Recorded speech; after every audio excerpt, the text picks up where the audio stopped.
Alrighty, it's time for another True Fear Comes From Within. And the big thing is, that's really the big problem. People are afraid of everything anymore. They're afraid of things in politics. They're afraid of things in the news. They're afraid of all these things, and they don't know where that fear comes from. That fear comes from the idea that you don't understand what's going on in the world, and you're letting the mainstream media incite you to things that you should be incited about. But at the same time, they're not interested in educating you. They're really educating in two things, and I steal this from the American president, making you afraid of it and telling you who's to blame for it. That's all the media does anymore. They don't actually explain why things are the way they are. The average American gets told you should be fighting for a living wage, and by the mainstream media, by the politicians that go out there and stand center stage. But they don't tell you why. Why should you be fighting for a living wage? And what they also don't tell you is that a living wage isn't going to solve your problems. It's what they want to get for a political win. And unfortunately, political wins are often the worst type of wins because they are a win that a politician wants to get. The politician gets that win, and then unfortunately, it doesn't fix the problem. It just creates a new problem for them to solve, for them to get their next political win. Now, the egg thing. You guys know I'm a shut-in. I order my stuff online. I don't go into the store. I go around back. Nice young man or nice young woman brings the stuff out, puts it in the back of the trunk. I tip them. I go on my way. I don't go into the store. I didn't realize eggs had gotten so out of control. This was brought up to me by a viewer, kind of indirectly. They brought up the whole, you should have the right to have a couple of laying chickens, laying hens on your property, even if you live in a residential area. And the day that the viewer brought that up, I said, that's never going to happen because you got people that can't even clean up after their dogs, let alone people cleaning up after chickens. And chickens have a lot more requirement. They're agriculture. They're not domesticated pet. But I started looking into it, and yeah, man, the situation with egg is getting a little crazy. Take a look at some news stuff here. Can you find eggs here or there? Can you find them anywhere? An avian flu outbreak and increasing costs of fuel, feed, and packaging have contributed to an egg supply shortage and high prices in some parts of the country. Yeah, apparently, if you start digging into the eggy crisis, apparently there's been a big avian flu outbreak. A grocery staple that has for decades been relatively cheap and reliable has now become elusive and even lavishly priced commodity. Yeah, I did some checking. Eggs are between $6.20 and $7.30 here right now. That's crazy. There is a statewide shortage of eggs. At Whole Foods in Manhattan on Wednesday, shelves were empty for the cheapest eggs, $3.39 a carton for 12 large brown grade A eggs. What remained were the more expensive options like organic, cage-free for more than $7 a dozen. One factor behind the shortage and the sharp rise in egg prices is an outbreak of avian influenza, also known as bird flu, a highly contagious virus often fatal to chickens. Since the outbreak, more than 57 million birds have been affected by it. Infected or exposed flocks are culled to prevent the virus from spreading. A depopulation of more than 44 million laying hens. I mean, that's supply and demand right there. If you suddenly knock out 44 million laying hens, you are chopping out the supply of fresh eggs. The depopulation of commercial facilities has decreased the domestic egg supply by 7.5% on average each month since the outbreak began. Lindsay Cole, a spokesperson with the Agriculture Department's Animal and Plant Inspection Services, said that after the facilities are sanitized and restocked with healthy laying hens, it takes about 4 or 5 months for them to reach peak productivity of about 24 eggs a month. So I want you to think about that little factoid for a moment. You have a laying hen who all the care, all the feeding, all the feed, all the veterinarian care, all the, the handling produces you about 2 dozen eggs a month. That's not a lot. So if you start thinking about how many eggs or how many hens a farmer or a facility, a plant or whatever is going to need, they're going to need quite a few. The virus has also been detected around the world, including in Canada, Europe, South America. According to the egg producers, according to United Egg Producers, the trade group that represents most commercial egg farmers in the United States. Emily Metz, president and chief executive American Egg Board, said that while bird flu has played a role, increasing costs of fuel, feed, and packaging have also contributed to pricier and scarier eggs. The problem here is that inflation is killing everybody, is killing every industry at a time when everybody is claiming that you should be supporting a living wage, a minimum wage, a $15 minimum wage. And I have a little spreadsheet. I want to show why. I've got some, just because, showing people why the answer that you're being told isn't the answer you want to pursue sometimes helps. I saw down here, this guy that owns Between the Bagel said he had tried to hold off raising prices as long as he could, but he was paying $70 to $80 for 30 dozen eggs. Now he's paying $150 to $160 for the same order. So this is one of those examples where people say, I need a living wage. I need $15 an hour.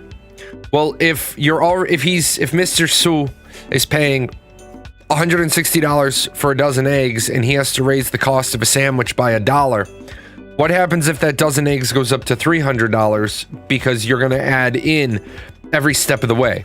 Now, in order for people to understand this, I've got a little spreadsheet prepped up for the day. I think. Yep. So what you got up here is you've got your standard rate of inflation for last year. The standard rate of inflation last year was 8%. Now, I hate when people say the standard rate of inflation was 8% because you'll notice here, right? You'll notice over here that this is actually inflation month by month for the last 5 years. So, although the annual average rate of inflation was 8%, if you had to make a purchase of something, bulk feed, new pens, new hens, new whatever, you might have paid 9%. And then when people start looking at your prices, they say, well, why does your price reflect a 9% markup? Well, because I had to rebuy all my laying hens in June, and I ended up paying 9% more, even though in December, if I'd bought them, I only would have paid 6.45% more. People get confused about inflation. Inflation has a running average year to year, but you'll notice we got absolutely crushed. Look at this. The year of the pandemic, we only had 1.23% annual inflation. 2022, 8%. That's what's killing us. So you come over here, you got your markup year over year, right? Your hen that would have been $2 is now $2.16. Your feed, which would have been $1, is now $1.08. Your fuel, which would have been $1, is now $1.08. And the care and feeding is $1.08. And this is what people get taught. And this is the limited amount of economics, supply, demand in the inflation cycle. And they say, oh, well, that makes sense because what would have cost me $5 in 2022 is now going to cost me $5.40 in 2023 with the rate of inflation. But people are going to say and be fooled into thinking, well, as long as my paycheck gets increased by 8%, then we stay in the same place. Except that's not how it works. Because, as I always say on my show, you've got this care and feeding. This care and feeding shouldn't be raised at the rate of inflation. This is the care and feeding. It's the labor of the person that you're paying to take care of that chicken, to take care of that hen, to feed them, to water them, to get the eggs, to scoop out the bird poop. Well, that person doesn't want a raise that only matches the rate of inflation. That person wants a raise that matches the rate of inflation plus a raise. They want to get ahead in the world. So they want a 3% raise on top of the rate of inflation. So that's what I told people last year. If you didn't get an 11% raise last year, you're working for less money this year than you did last year. You needed 8% to stay even keel. Now you need 3% more to get ahead. So now you've got your dozen eggs, right? $5.43. And then you take that over here, but that doesn't include the farmer's profit. I mean, remember, the farmer's in business to make money. A lot of farmers, a lot of workers, when you own your own business, you don't pay yourself as an employee. You take an owner's draw. You take profit taking. So you're talking the farmer's going to throw on a simple 10%. The farmer's going to throw on 10%. And now the store wants to make some profit. And I didn't break this down. I didn't want to get too complex. But I'm just throwing an extra 3% on top of that, right? For the store. Well, really what I should have done is I should have done this. Plus this. So we should have had $5.97, right? Now the store is going to take 3% of that, right? And so this is going to become the consumer's price with 3% tax, right? And so really, if I had dialed this in just a little bit more, the consumer would be paying $6.34, not $6.32. Does that mean a lot? No. But if I take the farmer's profit, then I take the store's profit on top of the farmer's profit, the consumer price is that with tax. It's actually 2 cents more. Does 2 cents more make a huge difference? No, but when you want to be doing the job. But now here's the thing I want to remind you. This is a store saying the store is only taking 3% profit. Now, overall, nationally, grocery stores usually operate on about a 1 to 3% profit on food. What if it's Walmart? Your cost of eggs is now $8.12. So where's got to give? But it gets worse than that. What if I pop egg over here real quick and I say, well, what about when fuel doubled in price? Just randomly, fuel doubled in price for no reason. So now eggs are $9.74. Oh, and people want to double the minimum wage? They want to put the minimum wage at $15 an hour? Sure, I'll do that. So now eggs are $11.40. All these so-called media experts that talk about inflation and consumer index pricing, they always want to talk about how a $15 minimum wage doesn't increase the cost of goods. How does it not? I know how much it costs me to pay the person to care for this. If I double it, right, it's going to be real simple. I double it, my costs now go up. instead of paying $1.08 or instead of paying $1.11, I'm now paying $2.22. And plus, remember, this is a very dumbed down, simplified thing. Remember, if I give an employee $15 an hour, that employee costs me more than $15 an hour. So what's really going to happen here is this $2 is really going to be a $3 by the time I get done costing that. Well, this is right here why eggs are now $7 a dozen. This isn't hard. Like, we can't figure out why eggs are $7 a dozen. Well, I am not a Nobel Prize winning economist, and I can show you this is why it happens. Why did all the groceries go up in price? Well, when fuel doubled, or let's be realistic, when fuel tripled. If you triple a cost involved in the moving of something in everything, the fuel the farmer uses, the fuel that the transport uses, if all the prices go up and that gets passed along appropriately to the end user, the end customer, it's a no-brainer why the customer is now paying $7.94 for eggs. It's a no-brainer. But the problem is everybody wants to make it somebody else's problem. Appreciate that. Everybody wants to make the egg crisis somebody else's problem. In fact, because there are stores that have canceled their buy orders for eggs. There are major grocery store chains that have canceled their buy orders for eggs because they do not want the sticker shock to upset their customers. There are grocery stores that have done the public relations, marketing, advertising, market research.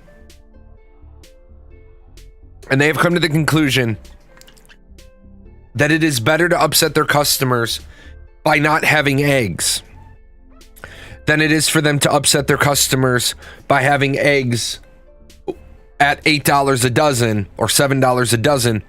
Because if the store doesn't have the eggs, they can blame somebody else. If the store has the eggs at $8 a dozen, who can they blame? It doesn't matter who they blame. They're going to be the ones that get blamed for it.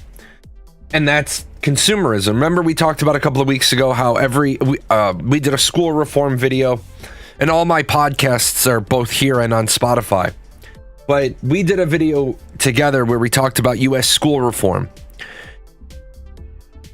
Every child in America should take home economics. And I don't think it should be called home economics because of the bad connotation people have with home economics. I think every child in America should be taking consumerism, a course called consumerism, where they learn about exactly what I'm talking about here today. Because when you get mad at the store that eggs are $7 a dozen, it's because you don't understand the process. When a store says we'd rather not sell eggs than have our customers mad, that's a problem because people need eggs. You need eggs for pretty much everything. Now, of course, January is a really, really bad time for a discussion on eggs because what did we just get through? We just got through the Christmas holiday season. What do people do? People do a lot of during the holiday season. Number one, they do a lot of baking. Eggs are needed in baking. Number two, people make cookies, people make cakes, people make sweets. Number two, people are home a lot on the holiday break. They take 5 days for Christmas, and while they're home, what do? They make French toast, they make scrambled eggs, they make eggs over medium, whatever have you. It's a increase in demand simultaneously hitting while you have critically low supplies. And supply demand always factors the price. Of course, the grocery store is going to see if they can't slide a few pennies more profit there. I mean, we're talking about grocery stores right now that want you to pay for the plastic bag. Walmart wants to stop me when I'm walking out the store because I don't have everything in my bags, because in the back of my SUV, I have boxes, right? If those of you that have ever been an Aldi shopper, You take your cart out to your truck, and you have boxes, and okay, this is the kitchen box, this is this kitchen box, this is that kitchen box, and you're in the back, and you're like sorting, like, Johnny number 5 or Data from Star Trek. You're sorting, and then you put the cart away. Well, now Walmart wants to be like, well, your stuff's not in bags. Yeah, my stuff's not in bags because I don't feel like spending $1.90 on the bags you're gonna sell me. I would rather you mark everything up by 1/10 of a penny and not nickel and dime me at the register. It's more stupid consumerism. They're charging you for the bag to carry out the item that you just bought from them. But if they're having to do that now, what have they been doing for the last 35 40-ish years? I remember paper bags. I remember there were no plastic bags. I remember paper sacks, and they were annoying. Bringing in your groceries in paper sacks were annoying. And then we decided to have environmentally unfriendly but consumer friendly plastic bags. Pop back over here. Let's talk about a little bit more on eggs. Why are eggs so expensive? Empty supermarket shelves, not just due to bird flu. It takes longer for layer chickens to grow to be able to produce eggs, whereas broilers are younger when they're processed and moved to the market. But in the egg industry, it takes a couple of months to get back into production. The average, I don't care about the weather. The average wholesale price of a dozen eggs is $7. Northern California producers actually send their eggs to northern San Francisco. They found that supermarkets refuse to sell eggs for the price they need to. So they don't want any eggs in the supermarket. There you go. That's where I got that quirk from. The prices that the grocery store industry is paying to get the eggs onto the shelf and then sell to consumers is actually going up faster than what consumers are paying in the store when you go to pick up a carton of eggs. So it's probably surprising to people because prices have gone up as much as they have, because they're an important item. They're the top 3 item in people's grocery baskets. The supply chain has been totally devastated since the COVID crisis, so egg movement and the cost of doing business are over anything they've ever been. But it's really hit hard on eggs is the bird flu that started in the Midwest. They lost 70 million layered chickens and turkeys. But the other issue with the egg situation is it takes longer for a layered chicken to grow. Prices could soon soften up. December does tend to be one of, if not the highest month in the volume for egg sales due to baking. California's cage-free laws implemented on January 1st also contribute to the especially high prices. AB 1437 required all eggs sold in the state to come from hens living in cage-free barns. This in turn resulted in a smaller pool of sellers grocers can purchase eggs from, in turn driving prices up. That's another thing. I am all about humane treatment for animals. I never want anything I say to come across as I don't care about the animals. But this is because we have the accordion effect again of morality versus consumerism. California has now said all egg laying hens have to be free range. They have to be able to move about. They have to have a nesting box, obviously, or they won't lay eggs. But you can't just keep them in the cage all day, every day. They got to be able to jump down. They got to be able to walk around. They got to be able to be... at that point, you're feeding them off the ground instead of in a feeder dish, and which I think is good. I think as a society, the future will judge us based on how we treat our animals. I like farm animals. I don't like the amount of work that goes into farm animals. I like farm animals. I like chickens. I like, I like goats. I like cows. They're a ton of work, and my hat goes off to every rancher who deals with animals, because they are a ton of work. But Sparky was a person in my community that said everybody should have the right to have a couple of laying hens, and I was immediately against it. I was against it because I said, we can't, like I said, we can't even get people to take care of their dogs and their cats. We have people that get fines because they can't be bothered to get their cat their rabies shots, or their dogs their rabies vaccine. And this is a problem because dogs more, but you know, you got your dog, you got people that let their dogs run out into the underbrush, their dogs run out into the woods. You don't know what your dog gets into. Your dog has to be inoculated against rabies, or we get rabies incidents. People don't get their cats their rabies shot because, oh, well, my cat doesn't go outside. It doesn't matter. The rule says, the law says, the ordinance says, if you want to maintain a domestic cat, your domestic cat has to have its rabies vaccines. The ladies are going on the 30th of the month, right around the 30th, well, after the 30th of the month.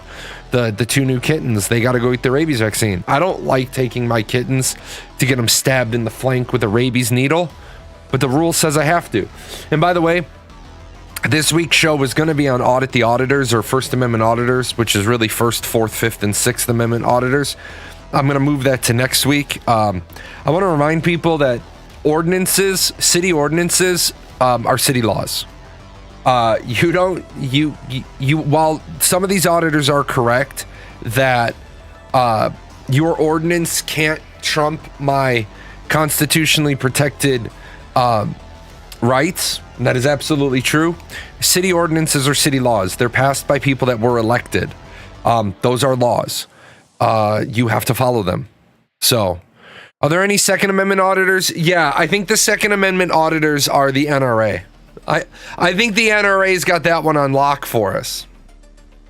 But it was like, real quick, and then we'll jump into classified documents, because this is getting a little stupid for me. There was a guy went into a courthouse, and he had a GoPro on, and he got, you know, he wasn't stopping for the police officers, and that's Audit the Auditor. Well, First Amendment auditors have to realize a lot of times they're wrong. If a police officer stops you to engage with you, and you immediately say, am I being detained? Yeah, I'm stopping you to find out why you have a camera. Well, articulate your crime. You're not allowed to have cameras in the courthouse. Yes, I am. It's a First Amendment protected activity. No, it's not. Because there's a chief justice of that courthouse, and he's written the rules of the courthouse. Well, your rules can't trump my First Amendment rights. Yeah, they can. Because it's a public building with ordinances, with rules, with policies, with procedures. And it's there for the protection of the people. Not to your right to be a free member of the press does not supersede my right to privacy while I'm at the courthouse. And that's why the ordinances are written that way. I have a right to privacy when I go into the courthouse. No, if I'm there and I'm getting married, or I'm there because I'm getting divorced, or I'm there because I'm a criminal, or I'm there because I'm a witness, I have the right for my privacy to be maintained. Your right to be a free journalist doesn't give you the right to enter the courthouse with a camera. It absolutely does not give you the right to walk into courtrooms with a camera. But that's why we are in the situation we're in. People don't understand their rights. They don't understand where their rights end. It's like people are like, well, you can't the government can't infringe upon my freedom of speech. But they do. Run into a theater and yell fire. Don't do this. But run into a theater and yell fire and see what happens. You're going to get arrested for disturbing the peace, inciting a panic. And you're going to say, but my freedom of speech. Except your freedom of speech does not allow you to turn speech into action that causes panic. If we treat our food animals better, then we can get the Wagyu of chicken more available to consumers. Yeah. Treat animals, I believe in treating animals with respect. I don't know why this is such a hard concept. Give me eggs. I know, right? Give me eggs. We have no eggs at the moment. I think we might have 4 eggs at the moment. So I think those 4 eggs are going to get turned into brownies. Alrighty, pop back over here. I want to talk about classified documents. Classified documents. First of all, I'm going to call out all the Democrats for being hypocrites. I'm going to call out all the Democrats for being hypocrites. I'm going to start with the Democrats. I'm going to call out all the Democrats for being hypocrites. Because all the Democrats had the hammer and the nails and the torches and the pitchforks, and they were ready to crucify Trump. I'm not saying Trump is right. I'm not saying Trump is wrong. But I'm saying the Democrats had the hammer and the nails. They were ready to put him up. And now that their guy is in the same shit, they're not calling for it. The enforcement of properly handling classified documents should not be a partisan effort. It should be a bipartisan effort. No matter who you are in the government, if you mishandle classified documents, you should get a paddling.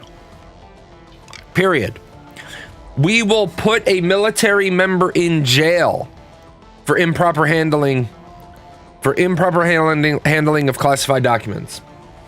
We will put a military member in jail for this. We will put a military member in jail for less than this.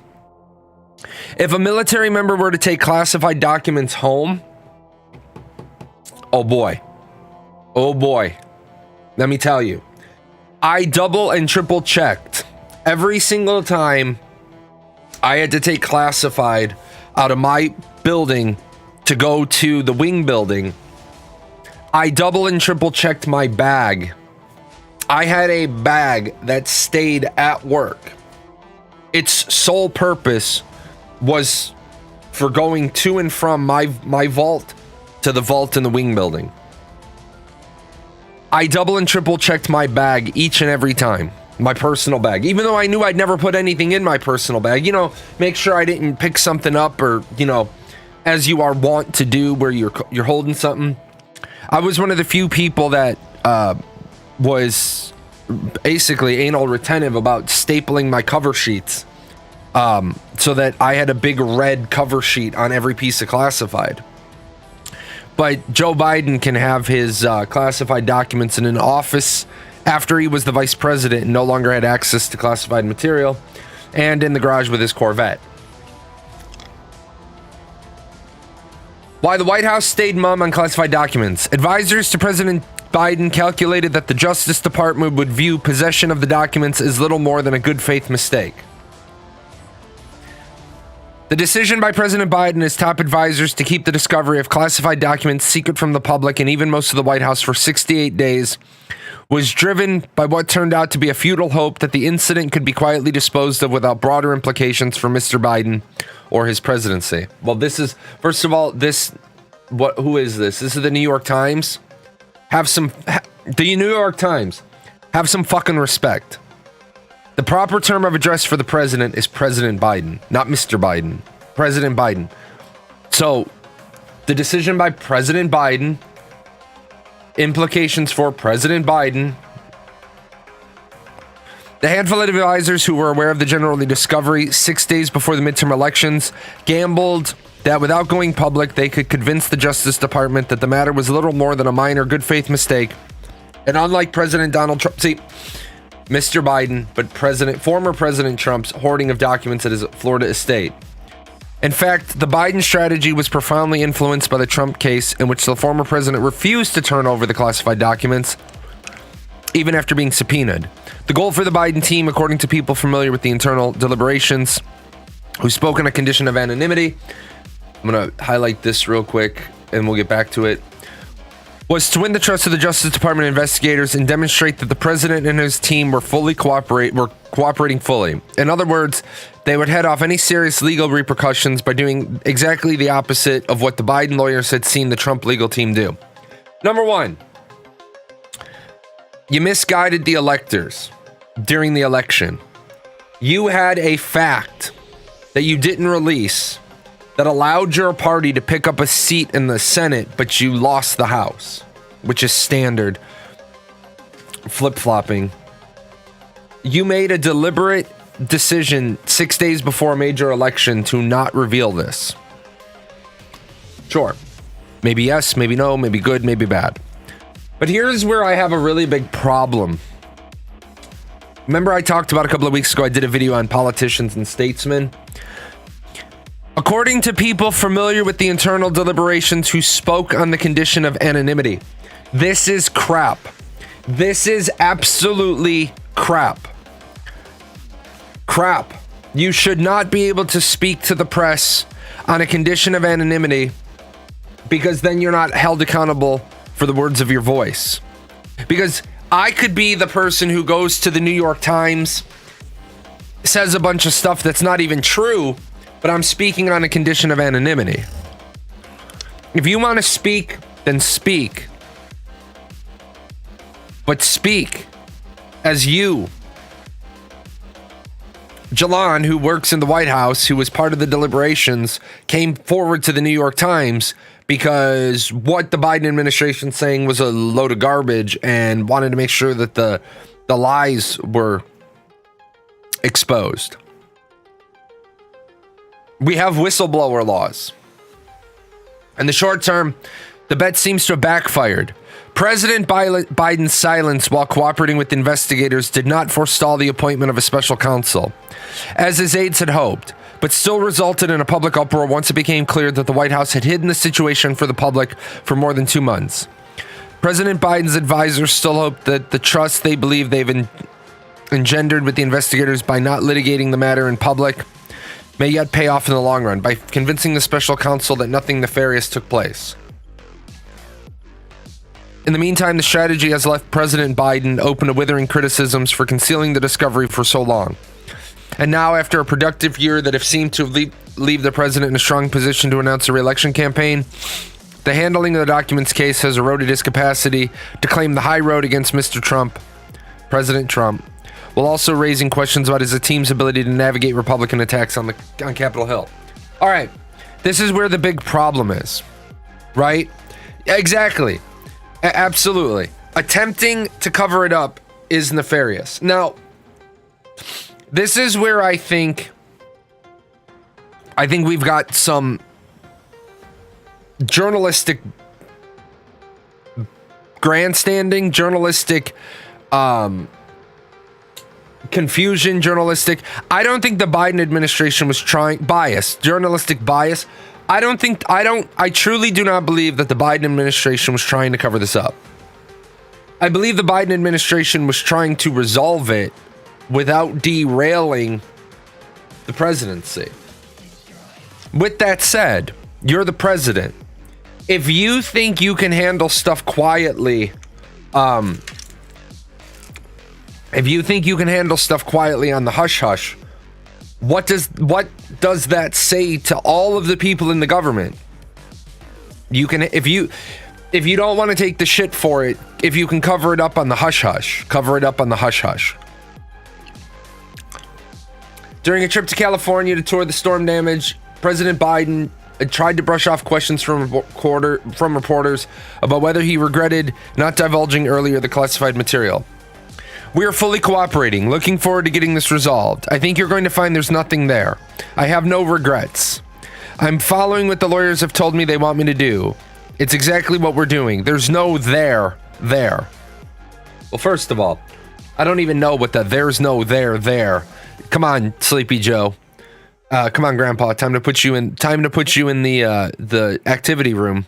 You shouldn't be running for another term in president. I don't think he's there, but he's not a statesman. He's a politician. He's been a lifelong career politician. We need a statesman. A statesman would have come out and said, hey, people of America, I fucked up. I had some documents during the period of time where I vacated the office of the vice president, and I was in a private apartment. I was going through my records. I never finished going through all my records. I left them boxed. There was some classified in it. Some boxes that I sent to my home had some classified in it. I can tell you right now, to the utmost and best understanding of the situation, there was no damage to the national interest done from this classified, but I broke the law. I improperly handled classified documents. And then what? And now what? See, because what you do is you set a standard for personal accountability and accepting responsibility for your actions. I did this. I'm not trying to hide it. I did this. I screwed up. It is what it is. But see, the problem in our government is you can't be the person who says I screwed up. You can't be the person who says I made a mistake, because if you are, then what happens is the other party smells blood in the water and they just completely decimate you. And it's not just you they decimate. They decimate you. They decimate the party. They decimate the platform. They derail the agenda. Yes, I get it. I get it more than most other people. Mishandling of classified information is a problem. Now, for those of you that don't understand, so much stuff in the government is classified that doesn't need to be. It's easier to classify it and then just deal with the fact it's classified. We classify tons of things that don't need to be classified. Piece of information. I got this piece of information right here. How is this going to damage the national interest? It's not. But I don't want reporters to be able to get a hold of this. Classified. If you've never been involved with the handling of classified material and the declassification of material, it's like trying to empty a sinking boat with a thimble. You're supposed to have newspaper clippings have been classified. Why are you classifying a newspaper clipping? It was in the newspaper. The public's already aware of it. But it becomes so as somebody who's had to classify material in the past, you have to classify each line of a document. Every single line of the document, you have to put a classification. So that if you guys have ever seen government documents where there's no paragraphs, I shouldn't say each line of a document. You have to classify each paragraph of a document. You ever wonder why there's no paragraph indents on a government document? It seems like they have like a 12-page single paragraph. That's because I just do C1 at the top, and then for 12 pages, it's all classified the same. The problem is we make the rules so complex. We make the rules so insane that nobody wants to deal with it. Nobody wants to deal with this insanity. So everybody says, you know what? Classified. Do I think that this derails the entire administration? Yes, I do. I think we're going to be talking about the classification problem for the next, I don't know, 3 months. President Biden's not going to get anything done for the next 3 months. We're going to be talking about this classified thing. Is it fair to say the next president in office usually has to clean up the previous president's mess? Yes. This is something that you'll learn if you ever study politics long enough. Do I still have this? Let me put this up. Okay, so the problem we have is that people think that, hold on, I'm drawing a blank. Okay, so you have,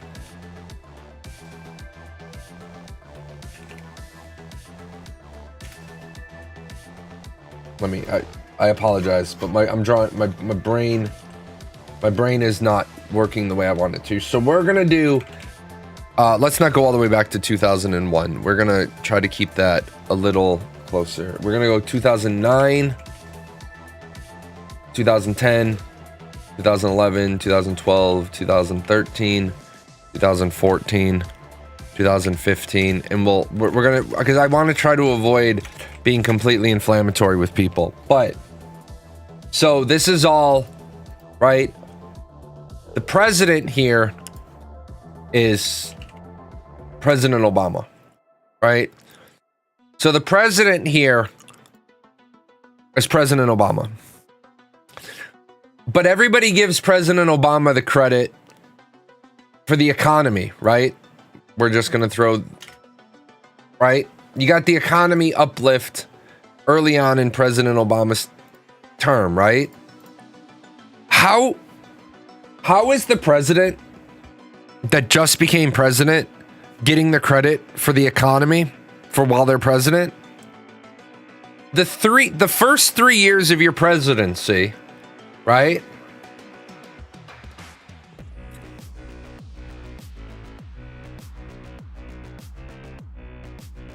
The first 3 years of your presidency are the previous president's policies, because that's how slow the economic machine is to grind. So when you get 2017, right? You get 2017, 2018, 2019, 2020, 2021, right? And this era right here is President Trump. And if you study political science, your political science teacher will tell you this, right? President Trump had a huge boon in his early days in office, because the early days in office, right, were the result of President Obama's policies. Now here's what happens, right? And this is what nobody wants to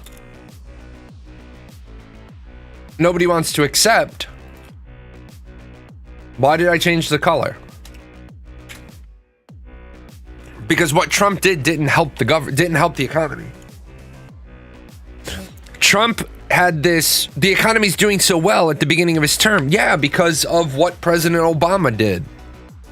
And now the policies that you've done, this bullshit that we have going on in our economy right now, has to do with, President Trump, you made horrible decisions during COVID. You made horrible decisions during COVID that simply crushed the economy. You refused to enact quarantine procedures that had been that were written by hundreds of military experts for containing a contagion. You had the playbook. As soon as the Wuhan province unknown virus sprung up, you could have enacted quarantine procedures. You didn't, and then our economy took a huge dump, and then Biden gets blamed for it. The first 3 years of your presidency are what the guy before you did. And that's why when you have an 8-year president, you can really gauge an 8-year president, because 3 years into the president's term, you see what happened to the economy. Does it go up or does it go down? Because now your policies are starting to go into place. It's been true for centuries and isn't just limited to politics. No, you're absolutely right. You're always cleaning up the guy before you's mess. It's like I tell you, I got a promotion in the military. I went to work at the Pentagon. Yay! In fact, somebody called me out the other day. They said I never worked at the Pentagon. So I had to go dig out. If you know what that is, that goes on my dress uniform. It's my cookie, my Pentagon cookie. You can only wear it if you've been assigned to the Pentagon. I got told when I took over my job, they said the last 2 people in the seat have been fired. One of them has been fired so badly that she was told to resign her commission. If she resigned her commission, they would not be pursuing criminal charges against her. Okay. So I went in and I, working like gangbusters to try to, clean up the mess. And my boss is like, okay, you get it. You're always cleaning up somebody else's mess. That's the nature of life. The problem is we shouldn't have the mess. Our government should not be bipolar. And I'm not making fun of anybody with bipolar. But our government should not be bipolar. We should not be flip flip-flopping so radically between each administration. Each administration, like I said, President Jahlon, my first and foremost thing that I would work on is fixing the education system. We cannot fix the future if we don't fix those who will be leading in the future. Do I feel bad about a whole generation, now 2 generation of kids that are literally lost, hopelessly lost in the world? Yes, I do. If you want to know how jacked up the world is going to be, just wait until the quarantines. Wait until the quarantines get into college. This is the problem with executive orders. Absolutely. Executive orders should not exist. Executive orders should work like this. I'm the president. I draft the executive order. I send it to both houses of Congress. They vote it yes or no. They vote it yes or no. They vote it up or down. They don't like a particular part of it. The minority leader and the majority leader come to the White House from both houses. We bang it out. Expediency. The Speaker of the House and the President of the Senate should be. The first item of business today is President Jahlon has sent us Executive Order number 004. He would like to blah, blah, blah. As written, you were all given this document 72 hours ago. It's the first order of business for today's voting. The president would like an up or down on his executive order. In the House, it passes. In the Senate, it doesn't. All right. The Speaker of the House, the minority leader, the president pro temp, and the minority leader are going to be coming to the White House at 6 o'clock tonight at the end of the workday and say, the Senate didn't vote it. This is why they say they didn't vote it. Can we work it? Look at the House leadership. Is that going to be a big deal? No. Next order of business. All right, folks, we're revoting Executive Order 004 version B. That's why we have Congress. No, it doesn't work like that anymore in Congress. Unfortunately, the way our government works anymore is bullshit, because the House of Representatives isn't getting anything done, because the House of Representatives is spending all of its time. You are, as a member of the House of Representatives, you are never not in re-election mode. I've said many times that our government needs radical changes, and this is one of the ones I want to talk about. Right? We work in a system where the House, what is it? We had an election in 2022, right?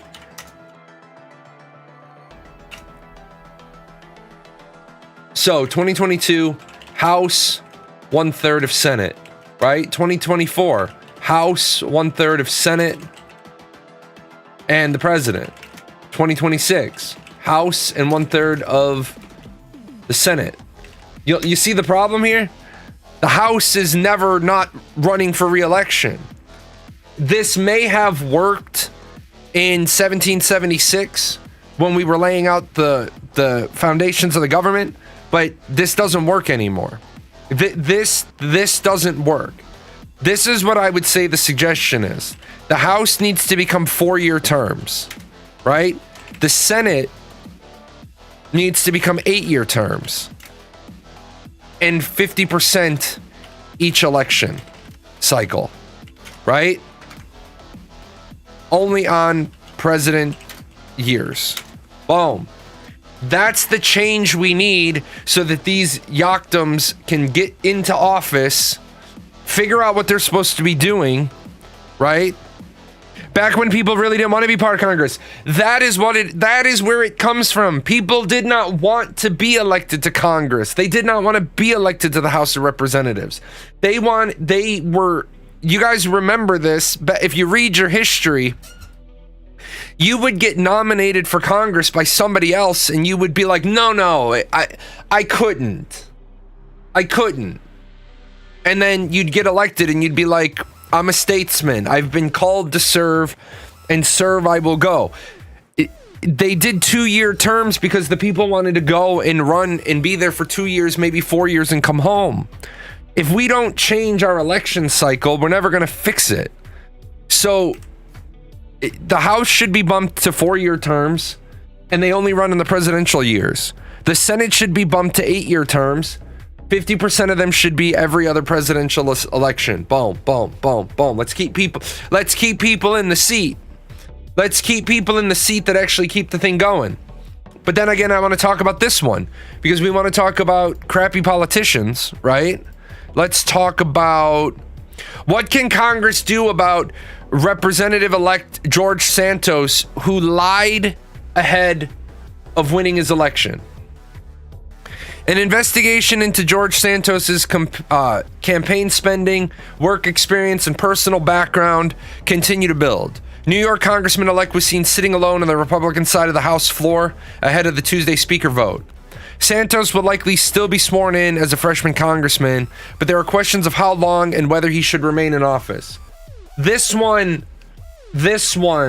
right? You're gonna lose your mind.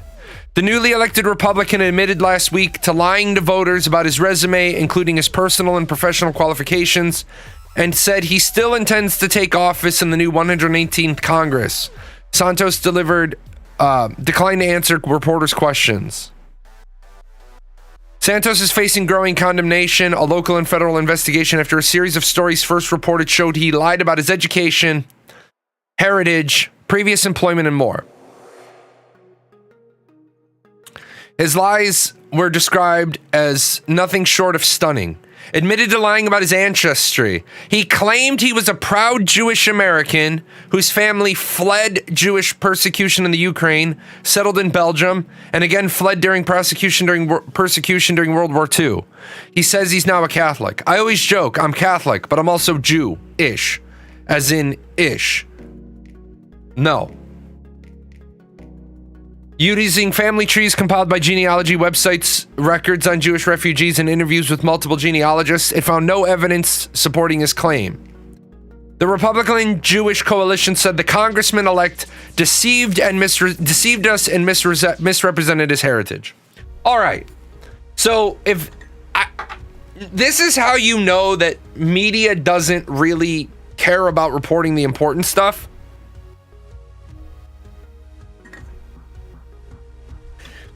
The media doesn't care about reporting the important stuff.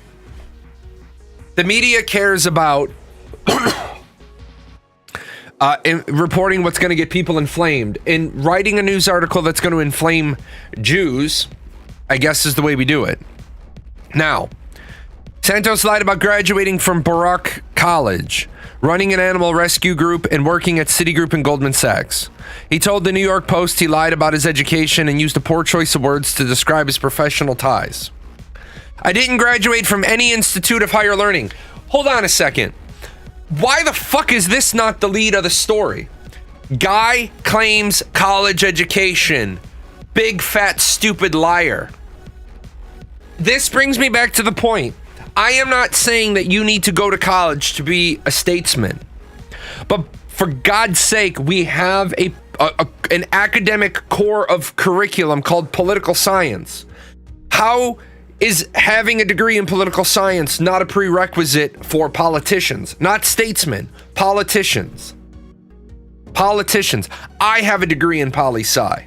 I have a degree in history. I have a degree in education. I have a degree in electrical engineering and biomedical technology. All of that is true. I have like 8 associate's degrees. All of that is true. This guy doesn't even have a fucking degree and he gets elected.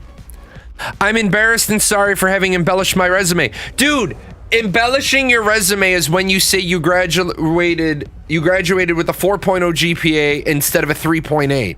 That's embellishing. Making up a fucking degree is fraud. You defrauded the voters. In 2021, he claimed he and his family owned 13 properties. Last week, he told the New York Post he does not own any properties. The congressman-elect also made dramatic claims that implied his mother died as a result of 9/11, that he was robbed of rent money in 2016, and he lost 4 employees to the Pulse nightclub shooting in Orlando. Yeah, the House. Okay, I'm going to tell you just how it is. I can never remember this dude's name.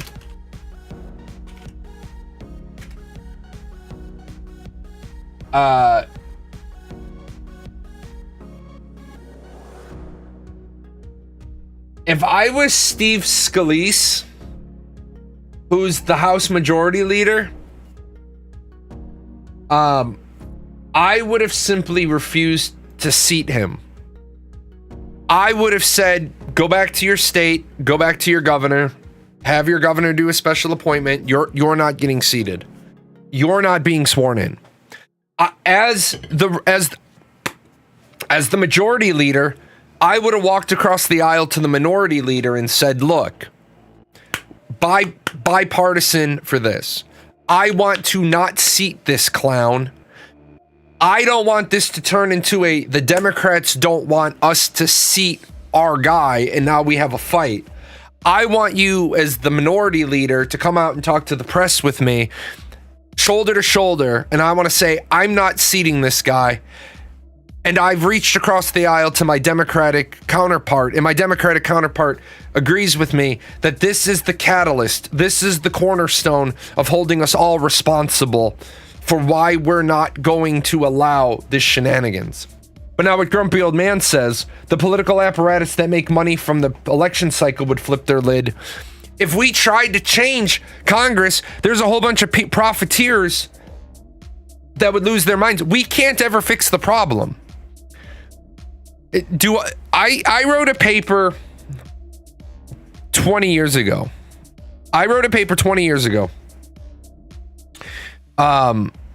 That I said by 2050, the United States would have another civil war. And when I wrote that paper, it really got the attention of 3 of my political science professors. And their ears perked up and they said, wow, this is really well thought out. I had economic timelines, educational timelines, political timelines. I said, we're going to have a civil war. We're going to have the next civil war by 2025. We're going to have the next civil war by 2025. Or I'm sorry, by 2050. By 2050. We're going to have the next civil war by 2050. And the problem is we're right on pace for that to happen. Republicans are trying to get kudos for calling out George Santos, but it's too little too late. If they called him out sooner and tossed him McCarthy, wouldn't have had enough votes for speaker. Santos was the deciding vote. Right. See, that's the problem. See, well, no, Santos wasn't the deciding vote. Was he?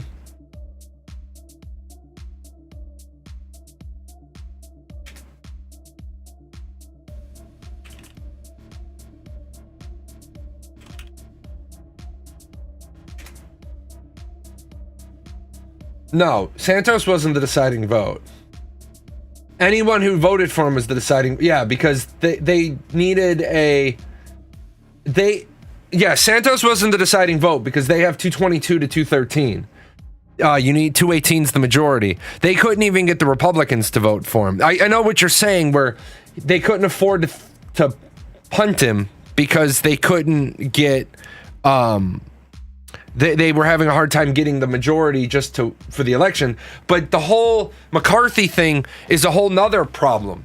It took 15 votes to get the guy in as Speaker of the House. If it takes you 15 votes to get in as Speaker of the House, 15 rounds of voting to get in Speaker of the House, you're not the guy. You don't have the juice. You don't have the bipartisan support. See, there's a book by Orson Scott Card called Empire. I honestly believe this. I believe that the entire election system in this country needs to change. You can't have a country running where 50, whatever the popular election, 2020 presidential. You can't have a situation where whatever it was, 46.9% of the people didn't get the president they voted for. 51.3% of people did get the president they voted for. That's not building bipartisan support for anything. In the book Empire, the guy gets voted as the candidate for both parties. The guy refuses to run. The guy refuses to run for president unless he's the candidate for both parties, because there's just been a major crisis in America. There's been a war, a civil war, military action. He says the only way I'll take the nomination is if I'm nominated as both parties' people. And you know what? I think that if we can't get a presidential candidate getting 60% of the majority vote, they're not the person either. They're not the person. Our country's fucked. Our country is fucked because we literally won't kick a guy out, right? We won't kick a guy out who lied. He defrauded the voters. That's not defrauding the voters a little bit. Like, that's not a little bit of defrauding the voters. That's big. It's like, what did you say that was true? What did you say that was, what are you, okay, now that we strip away all the lies, what are your qualifications? But here's what's even worse, right? Here's what's even worse. Does the state have any recourse? Yeah, they do. Well, not really. Not once he's seated.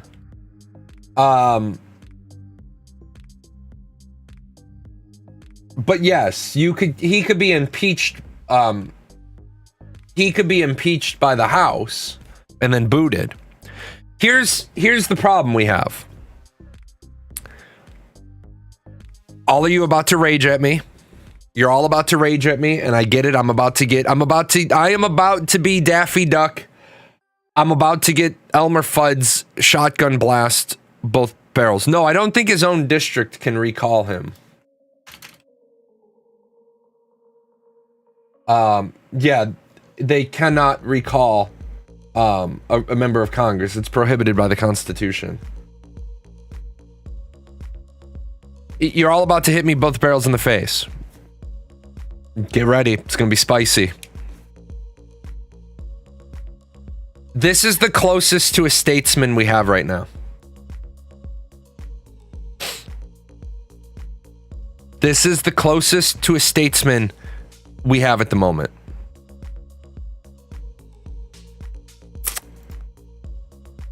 I hate saying it, but that's the closest we have to a statesman. Why?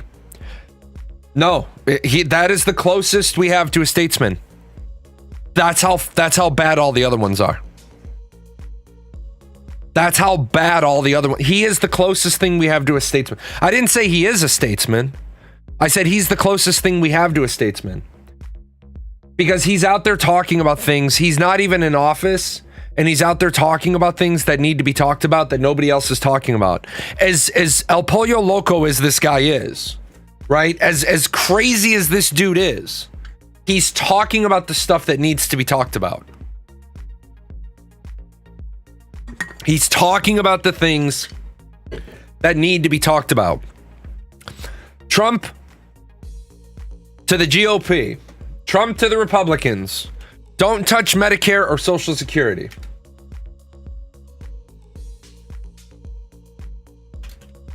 He does what he wants, not necessarily the platform. Exactly. See, a statesman talks about what needs to be talked about.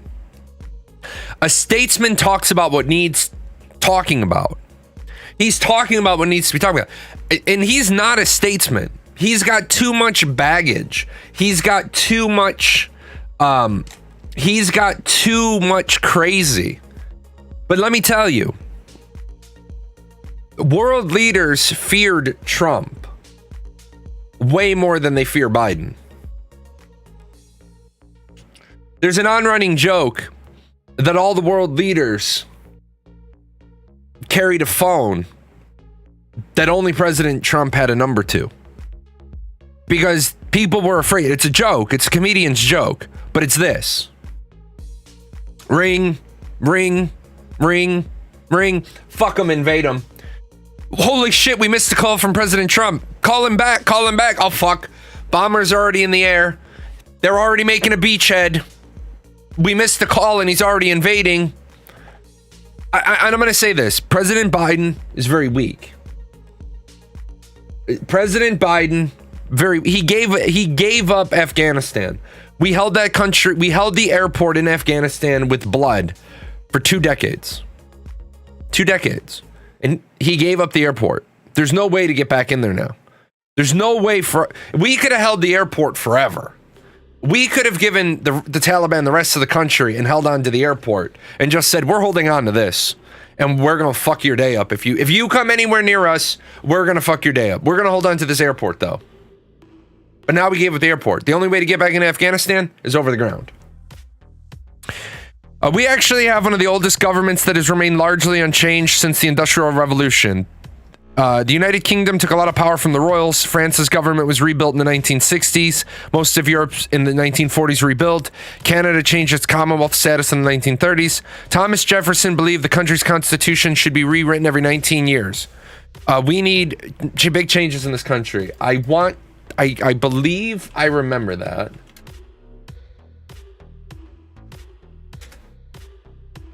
Yes. Thomas Jefferson believed a country's constitution should be rewritten every 19 years. Because he understood that times changed. You're absolutely correct. I didn't remember it being 19 years, but it's been a long time and a lot of Jack Daniels since I was in school. But no, you are absolutely correct. Trump does make more sense than most of the other politicians, even if he has head cracked himself. You're right. But here's the thing. We're gonna look at this, and I'm gonna tell you this. I am not a Trump supporter. I'm a Republican, and I'll tell you why I'm a Republican, if you want to know. I started off poor and I became rich. Then I was poor and now I'm rich. And if I have to choose between one or the other any day of the week and twice on Sunday, I'd rather be rich. If you're rich, at least when you're dying, you'll die in a bed. I don't mind supporting, like, in the West Wing, there's Sam Seaborn. He's one of the political media people, and he says, I don't mind paying 26 times the national average in taxes, but I want you to realize something. I don't get to vote 26 times on election day, and I don't get to use the roads 26 times more often. I don't mind paying my fair share of taxes. Although right now my fair share of taxes for me is 0. For my company, I pay 31%. The company that owns this channel and all my own other channels, I pay 31% taxes. 31% in taxes. That's a fucking lot of taxes. Like the Kickstarter I'm running right now. The Kickstarter I'm running over on PGN Music isn't probably not going to be successful. Maybe it might be. It might end up being successful. There's a link to it down below. But it might end up being successful, but probably not. And the reason why probably not is because one of the things I figured out was, if you guys want to check it out just to see it. Most of you've seen it from the other channel. Most of you are my regulars. But one of the big things is why it probably won't be successful is in that $2,700 first tier number, a $600 to pay the taxes that I'm going to get from the $2,700. How insane is that? In order to raise funding to do something, I have to include tax money. Otherwise, I would get the money and still not have the money I need. Trump is out there telling the grand old party, is out there telling the Republican Party, don't you touch Social Security or Medicare. I'm going to tell you right now, if you want to know the big issues for the future, Social Security is the biggest issue in the future, and let me tell you why.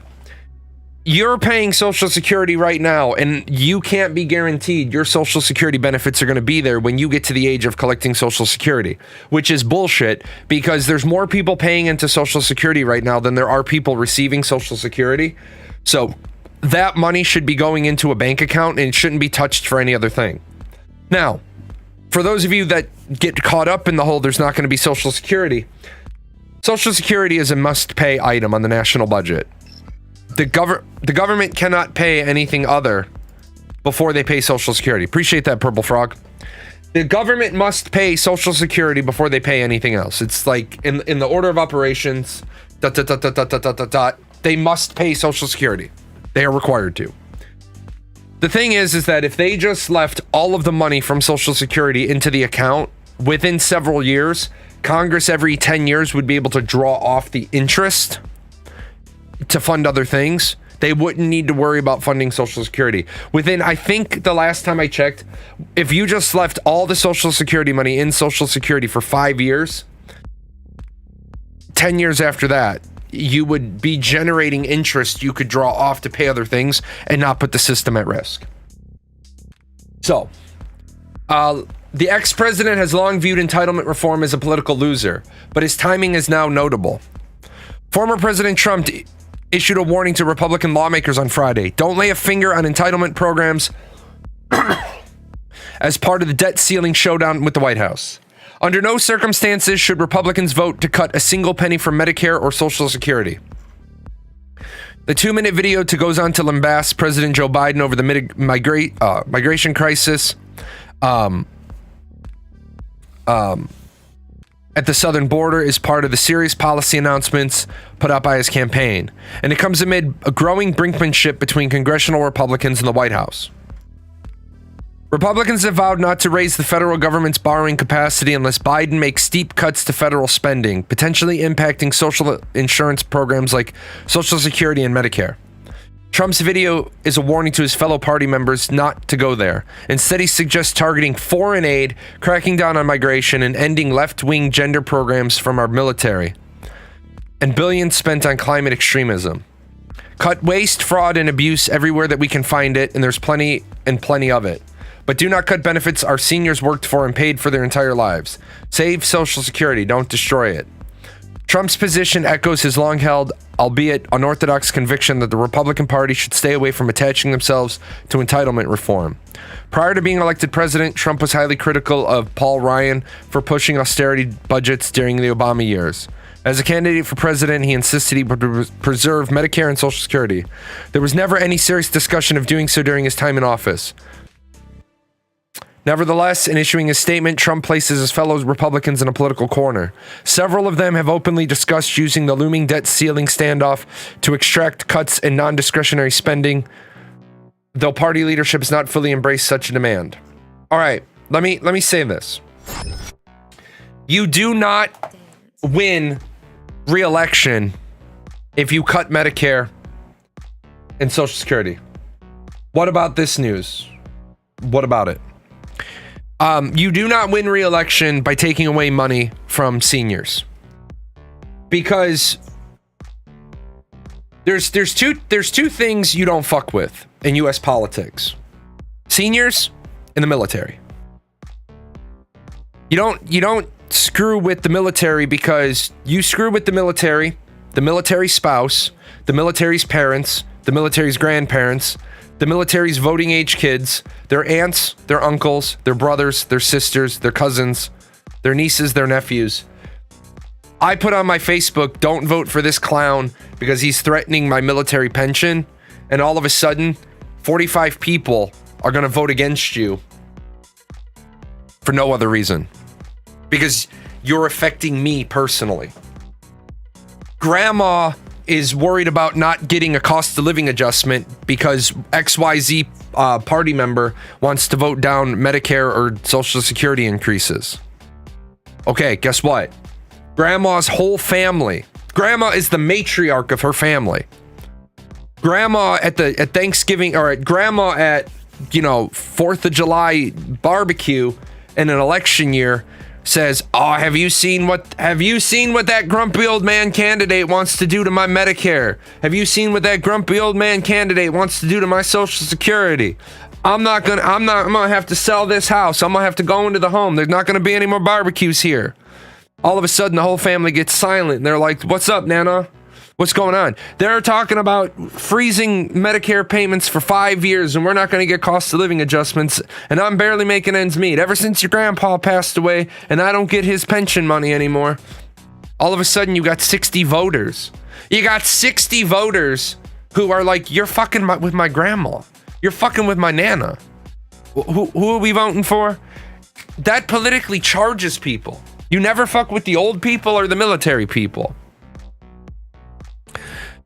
The money from the number of high-tier, mid-tier, and top-tier government military positions could be cut, merged, downgraded, and nearly double the military manpower. But the people in charge of directing the changes never want to look at themselves for wasteful spending. No, absolutely, and I got in trouble for this. I was at a convention.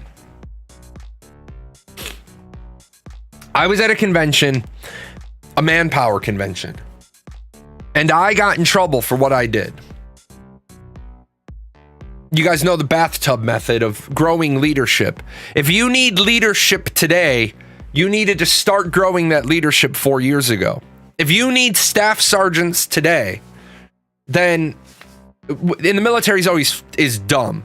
The military is like, we need 8% more staff sergeants. So what we're going to do is we're going to increase the pass rate for the next 2 years by 8%. No, you don't do that. You don't make it easier to make staff sergeant. You start training the people to be better staff sergeants, and you just deal with the pain for 4 years. Well, what I said at a meeting was, we have all these generals. We have 4 stars upon 4 stars upon 4 stars upon 4 stars. I said, we have too many 4 stars. We have too many 3 stars. We have too many 2 stars. We have too many 1 stars. We have too many colonels. I said, a military chain of command should be do. If I got a colonel leading a colonel, I got too many colonels. If I've got a colonel, that colonel should lead lieutenant colonels. But you're absolutely right. The leadership in the military have written the rules. That means there's got to be more colonels.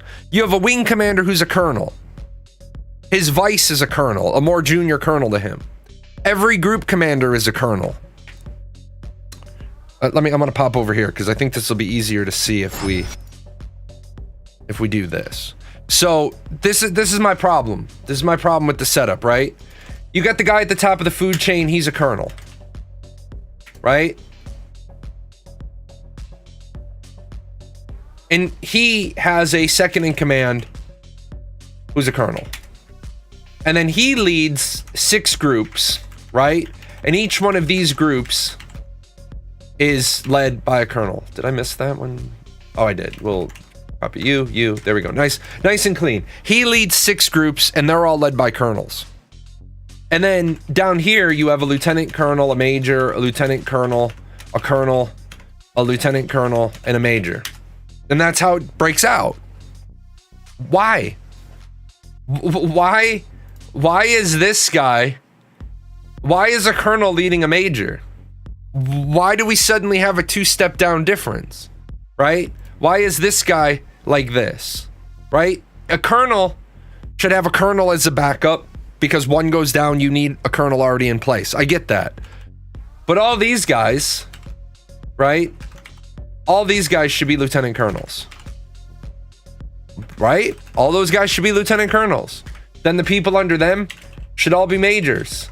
But we write the rules in stupid opposition because we want to make sure that, and I'm a former officer, right?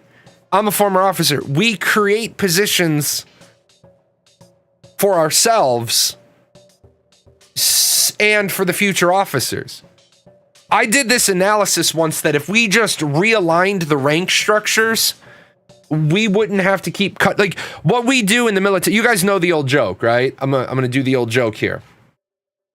There's a town, and this is based on a true story. It's an interpretation based on a true story. So there's a town, and they had a bridge, and the bridge got really broken down and really run down, and squatters lived on the bridge. Travelers set fires on the bridge for their campfire. The bridge got completely run down, completely destroyed. So the town all got together, built a new bridge, and in order to make sure that the bridge didn't get destroyed, they hired a night guard. So the town got together and they hired a night guard, and that guy's job was to basically be awake on the bridge all night to stop people from staying underneath it, setting fires, squatting there, destroying the bridge. And they paid him $1 silver a day, or we'll call it $1 a day, just $1 a day. Now, the town figured out after a while that they needed to have a supervisor to make sure that the night guard did his job. So the supervisor is there to make sure that the night guard does his job, and they pay him $1. But now it's starting to get a little complicated, because now they've got these dollars, all the people, when they come into town, they have to pay $1. They got to make sure the night guard gets his $1. They got to make sure the supervisor gets his $1. So now you have a financial officer, a tax collector, and they're going to pay the tax collector $1. So now people are coming into town and they have to pay $1 for the night guard, $1 for the supervisor, $1, or they're a couple of pennies for the night guard, a couple of pennies for the supervisor, a couple of pennies for the financial officer. And then they decide, since all this is going on, those people don't want to be involved, so they hire a city manager for $2. And so you've got 2 plus 1 plus 1 plus 1, and you have $5. And all the people in the town turn around and they say, well, $5, my fair share of $5 is too much in taxes. I want to pay less. You got to cut the budget by $1. So instead of the city manager only getting paid $1 and they need to cut the budget by $1, what they do is they fired the night guard. So now all of a sudden you have a supervisor supervising nobody, a financial officer, and a tax collector and a manager, and you don't have the guy you needed in the first place. And that's how governments work. I forgot which organization, university, did the study in the 1990s, but basically if they retired, merged, or moved in office to the lower grade, like 90 flag officers across all the branches of the military, it would hit their downsizing budget requirements without ever losing a single enlisted or 06 and below. And they were all positions that actually could be cut or merged. It was crazy. Yep. That's absolutely it. I believe it was the GOW. All to not have to rebuild a bridge, and then that would cost $2. Right, exactly. All to not rebuild the bridge that would only cost $2 to begin with. And this is how governments work, man. And I am not even lying to you. There is stuff that you're going to hear about. Stuff is paying hundreds of thousands of dollars a year to guard a building with nothing in it. Because all of the paperwork was done to build the building, secure the building, put the guards at the building. But because the way our government works, if you guys don't understand how our government doesn't work in a nice logical order. So we need a new secure storage facility, right? And so over here we build it, we staff it, or we secure it, we staff it, and we're spending $250,000 a year on ops and sustainment. We'll just call it ops. So we build the building, we'll call it $5 million, right? We build the building for $5 million, we secure it for $1 million, we staff it for $500,000, and we have a budget. We train the staff, everything, write the policies, the pipelines, the procedures, all that. And then we've already incurred in the first year, we're already at 6.5 in the first year just to get it up and running. And then we're going to spend $250,000 a year on payroll. Meanwhile, over here, the need for this building got cut by the 117th Congress. The plan for the building was approved, but the thing you were going to put into the building got canceled. But nobody wants to cancel the $6.5 million of local economy funding, so it just happens. I tell you guys the story of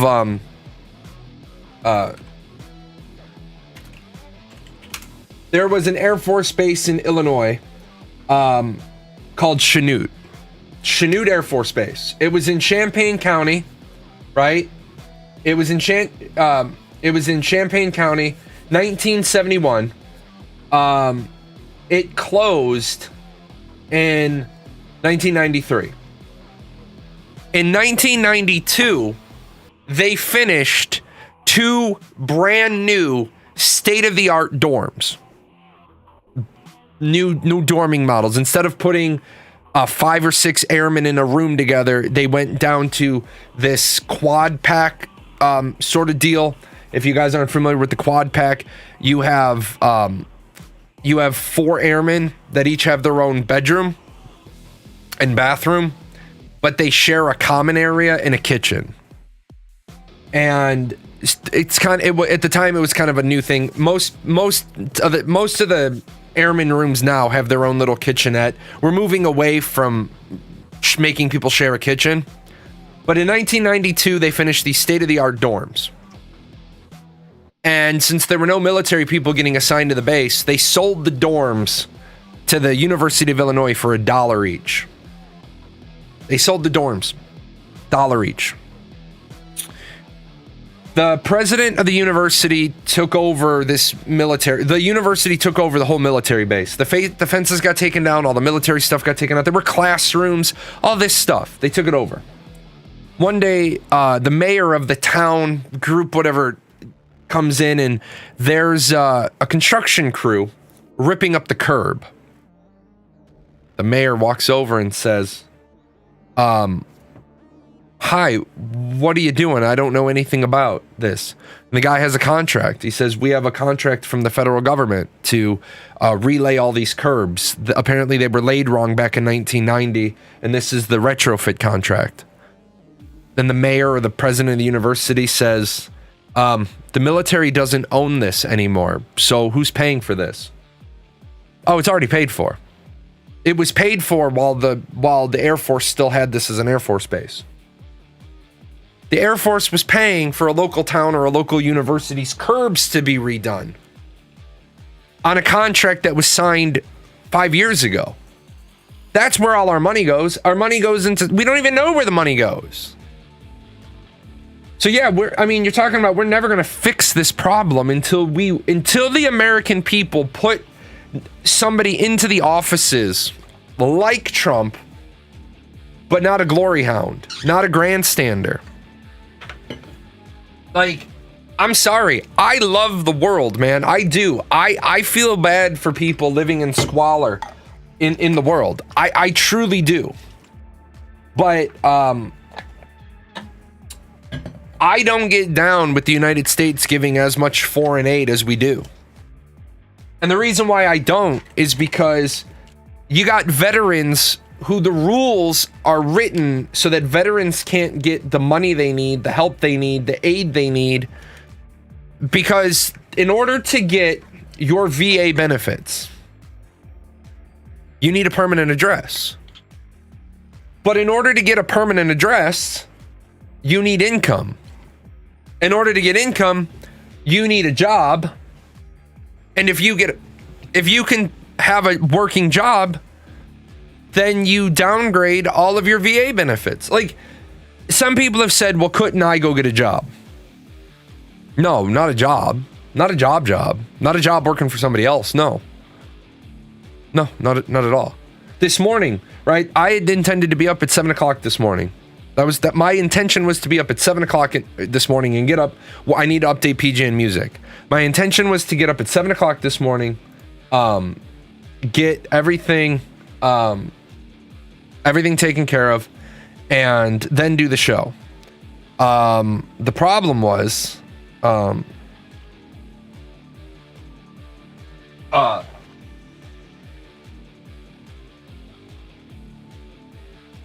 I couldn't sleep last night.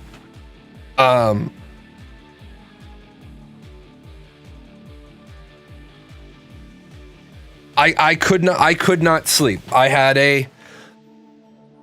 a nightmare night. I had a night terror night. I had flashbacks night. And so I ended up reaching down to the side and taking medication. Well, actually, the devil's lettuce. I take it in tablet form. It's a crunchable. It goes under my tongue. Starts working in about 2 minutes, 3 minutes. Really, like tingly arms and legs within like 2 or 3 minutes. Calmed me down, but unfortunately, because I had to do that, didn't get up till 9. Well, imagine if I had a job. Yeah, sorry, boss, I couldn't come into work, nor could I call you because I was in a THC-induced sleep state for 12 hours or 10 hours or whatever it was. The problem is that people don't realize how fucked up veterans are. PTSD, even with EMDR, PTSD is fucked up. Like when people make the joke about, oh, well, this patch gave me PTSD, I'm going to take those people up back and beat them with a stick. But if you're a veteran, you can't get your benefits unless you have a permanent address. You can't get a permanent address without the benefit money they owe you. But at the same time, for civilians, you could be a whacked out, cracked out drug addict and your welfare check's going to show up every month. Anybody see the hypocrisy there? Why do we give drug addicts welfare checks? Well, we can't deny them their welfare check because they're a drug addict. No, but we could, I don't know, maybe build a clinic and get them clean and get them sober. See, we're willing to do we're like, the Civilian Conservation Corps under FDR, right? Ruled unconstitutional. The Civilian Conservation Corps began in 1933. The CCC offered outdoor work to unemployed men between ages 18 to 25. It was declared unconstitutional because you can't, the government can't directly employ people the way that FDR wanted to. But we employ people all the time. The US government is one of the largest employers. If you want your welfare check, I'm not saying that every single person that's on welfare doesn't deserve welfare. There's a lot of good programs out there. WIC, Women's, Infants, and Children, bridges the gap for a lot of people. My children are on WIC because they don't make enough money. They need help with diapers, wipes, baby food, stuff like that. But my problem with it is when we start giving people welfare on top of welfare on top of welfare, we dole it out like candy. Well, when are we gonna get a little something back from that? Mom can only work 6 hours a day because the kid's only in school 7 hours a day. Okay, go clean a park. Are you telling me we can't mandate that you go? Like, the Civilian Conservation Corps needs to be brought back through legislation and made legal. Look, man, you're gonna get paid. But you have to go to the park. You have to clean up the park. You actually have to show up. You actually have to participate. This park's got to be clean. Well, I'm not going to do that. Why? Because I just want my free welfare check. Yeah, that's the problem. We give people a free welfare check. Free 50, free 99, 5-finger discount. Casual report to this location for tasks. Yeah, exactly. Now, am I going to be out there with, the bullhorn making people scrub faster, pick up faster? No, but I'm going to tell you, and I think you'll all agree about human psychology. Human psychology works like this. If you show up and you feel like you've made a difference, you get a dopamine hit and you feel better about yourself. Why leave the evidence aware of your atrocities alive when you can fund your ignorant... Oh, no, we're not going that way. We're not going there. You got people that show up to work. Instead of being on welfare, getting a handout, they get a hand up. You got people showing up at the park, a park in the neighborhood, a park in your neighborhood. You got people showing up, cleaning up the park. You retake the park. Now the kids have somewhere to play.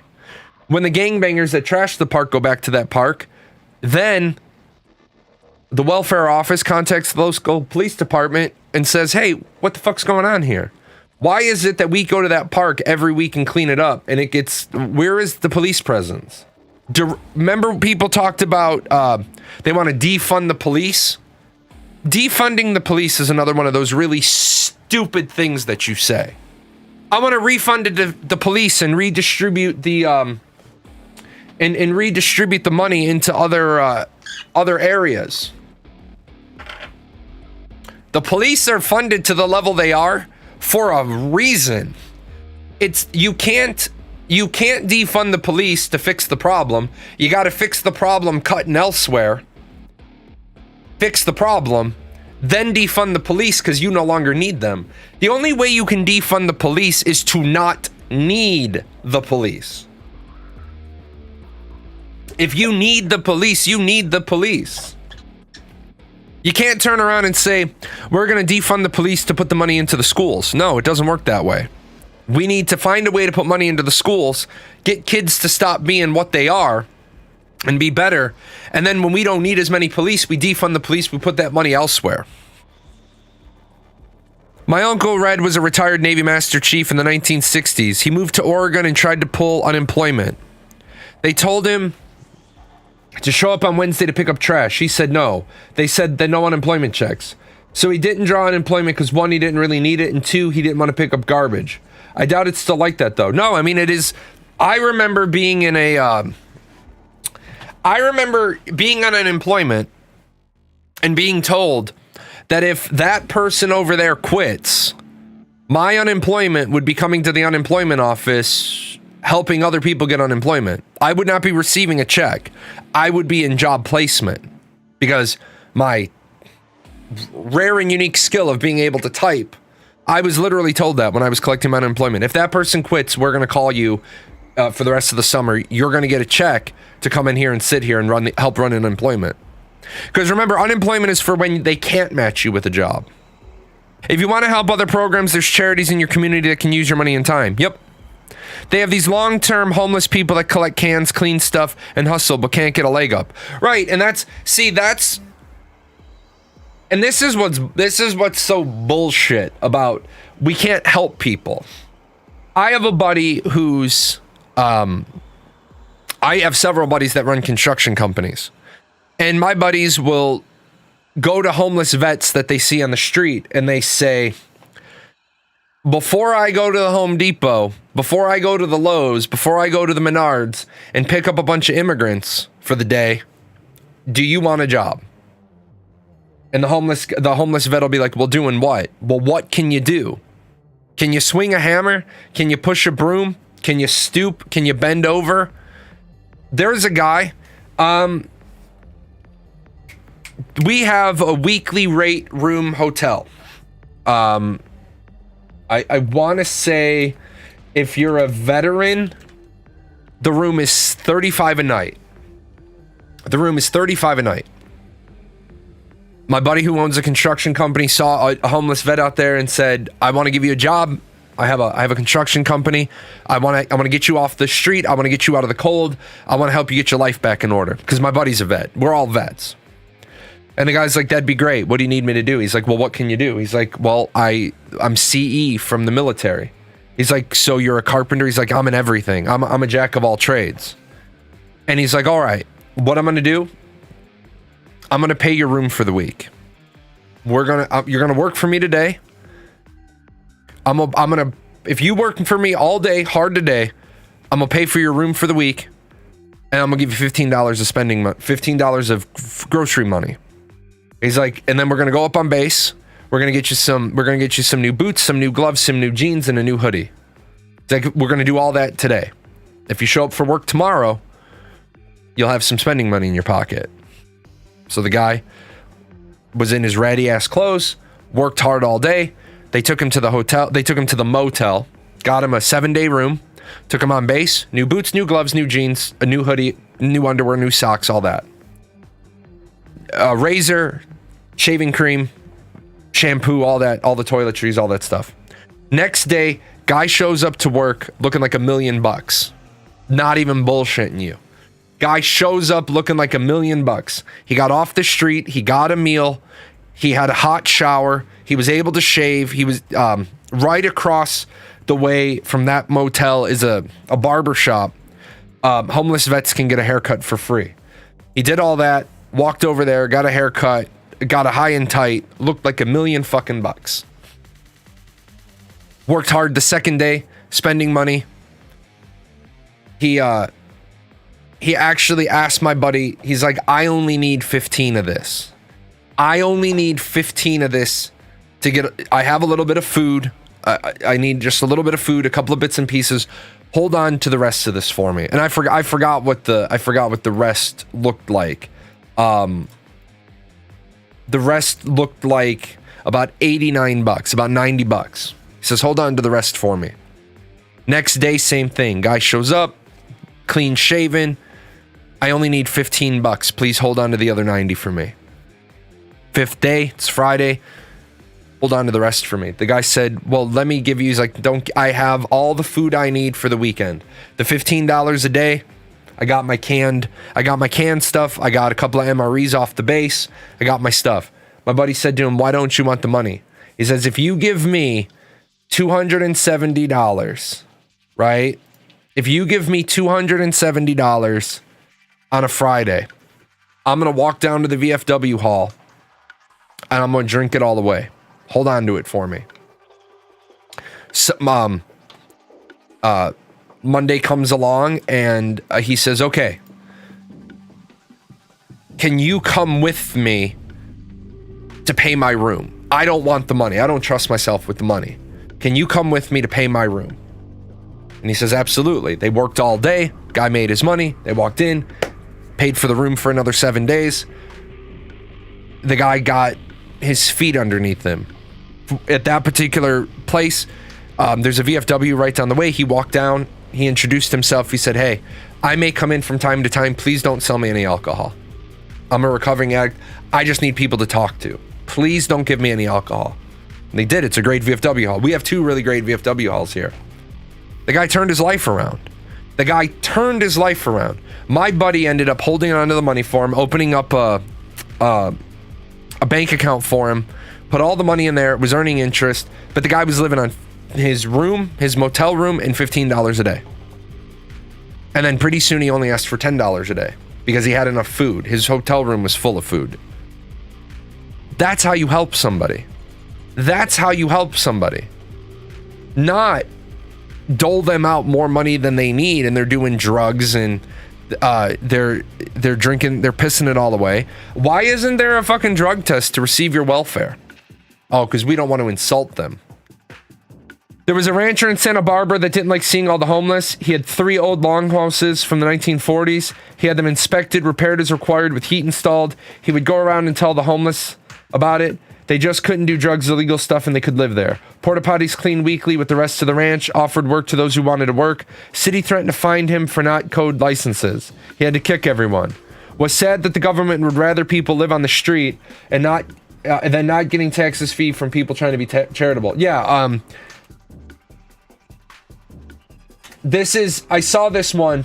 This is the dumbest. This is what's wrong with our government, right? This is what's wrong with our government. So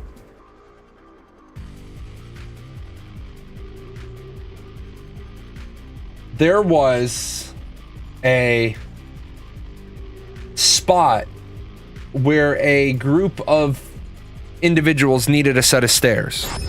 Some seniors needed some stairs to get to and from whatever they were doing. I don't know the whole story. I just know I know the punchline of the joke.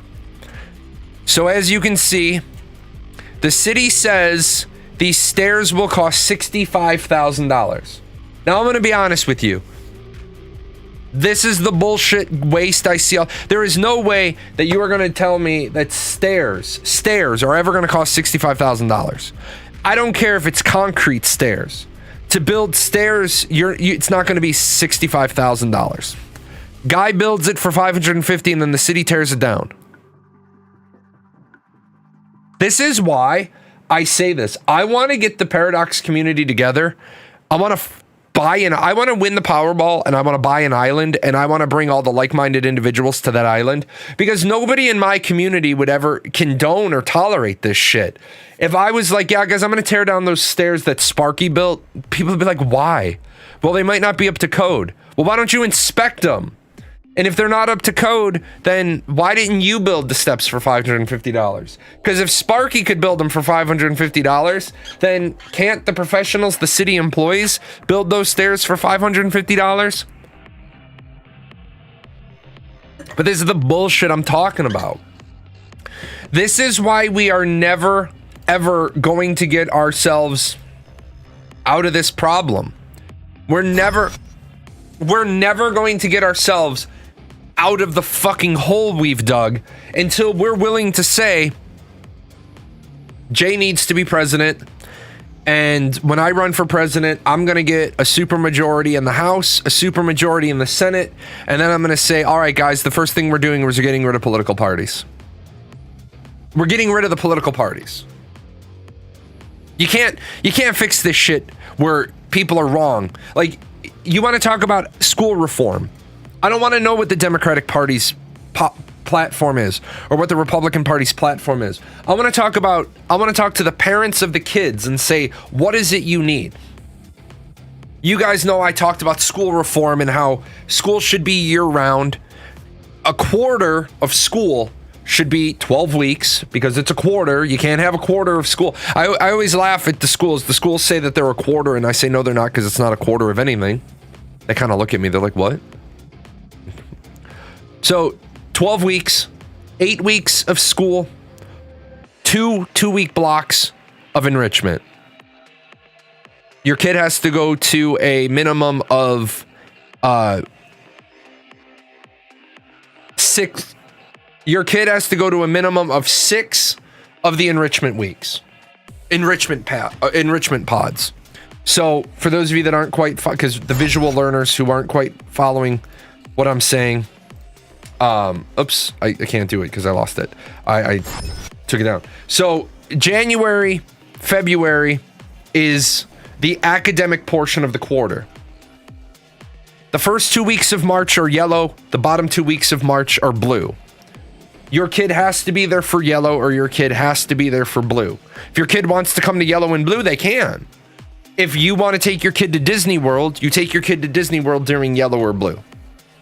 Well, what about all the schools that are everyone's going to be out of break on the same time? No, because it's called this creative thing of you slightly misalign the different districts. You divide America in about 6 districts. You slightly misalign them. So instead of being January, February, March, one is like January, Feb first week of March, March first week of April. That's the interesting thing about time in a calendar. You control it. You can do whatever you want with it. You can move District 1, District 2, District 3, District 4. But at the end of the day, it's all about getting these kids educated. For example, what would be a really good yellow brick enrichment? Hygiene. Teaching kids are told to put on deodorant. That is the extent of hygiene now. Kids are told to put on deodorant. But they're not told why. They're not told what deodorant does. They're not told why you stink. They're not told why one guy can go out and work out and be completely sweaty and not stink, or not stink as bad, and another person stinks to high heaven after 2 minutes of cardio. The kids don't understand why. It's like you got young men that are putting on half a can of Axe. Well, you wouldn't need half a can of Axe, genius, if you'd actually use soap. You got people that actually don't believe that your mouth is the dirtiest part of your body. Your mouth has more bacteria in it than any other part of your body. The other end has the worst bacteria, but your mouth has more. You tell people that and they're like, wait, no, that can't be right. It is right. Go look it up. You got people that are, you tell your kids to brush their teeth after every meal. Brush your teeth after every meal. Yet you can't have a toothbrush at the school. Because a toothbrush is a weapon. You guys heard that shit? Toothbrushes can be... We can't allow the kids to have toothbrushes in school because they could file it down to make a shiv. And yet... we're going to give every kid in the school a pencil. You ever been stabbed with a pencil? A whole lot of years ago, I stabbed myself in the hand with a pencil. The dot has, over years and years and years and years and years, has gone and gotten lighter. But for about 10 years, I had a really pronounced dot in my hand. You can still see it because I tattooed myself with graphite. I jammed the pencil. I had a sharpened pencil in my pocket, and I went to put my hand in my pocket, and I jabbed myself. If I pull the skin down, you can see it. There's no graphite in there. There's no piece of... It's been looked multiple times. Stabbed myself in the palm on accident. I still have the dot. You also have the dot? Yeah. There's no graphite in there. It's a tattoo. It's because you inked the lowest level of the skin. So you're telling me that the kids can't have a toothbrush in school because they might file it into a shiv, but the kids are allowed to have scissors for art class? I know this one's gonna sound like really crazy. Kids couldn't have toothbrushes in school because they could be filed down to be shivs. Yet in my engineering kit, I had an X-Acto knife. I had a fucking X-Acto knife in my engineering kit. In fact, I had multiple X-Acto knives in my engineering kit. You can't have,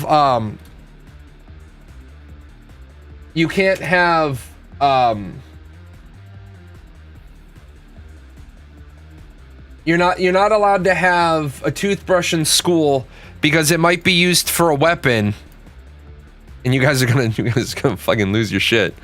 But when I go down to pottery class, they give me a fucking garrote. Are you telling me I can't kill somebody with that? Because I guarantee you, I could decapitate you with that. There were like 40 of them just sitting on the tables down in the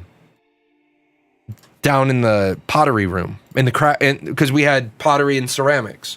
So yeah, don't forget the compass for geometry class. I actually got stabbed in the arm accidentally. A kid's compass poked through his bag and it caught me. So it's like this, the rules that we have are dumb. And we wonder why each generation of kids grows up to be dumber than the last, because the rules get dumber than the last. Sure, making school sound more and more like prison. I say this right now. I offer my kids to study at home. My kids all want to go to school. I have all girls, so they want to be social. I tell my kids, if you want to stop going to school, stop going to school. I'll homeschool you. All I got to do is dust off the records and I can homeschool you.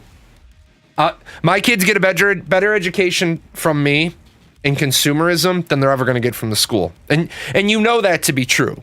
You know that there's no way that my kids are growing up to be consumer stupid. But we can't change anything. We can't change anything. The damn airlines have did you know that? And I'm not even making this up. I'm not making this up. You'll notice. You know that I get muscle spasms. So I have my high impact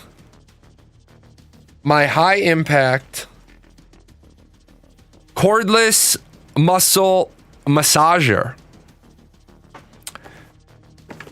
It looks like that. It looks like that. They used to be called impact guns. Massaging impact guns. Do you know why the word gun can't be on the box anymore? Because if the word gun is on the box, you can't take it through TSA.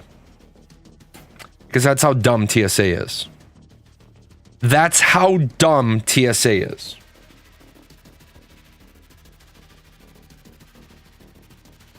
This is the society that we're living in. Because it says massage gun or impact gun, you can't take it through security. What am I gonna do? Bust into the cockpit and give the fucking pilot a killer neck massage? Come on.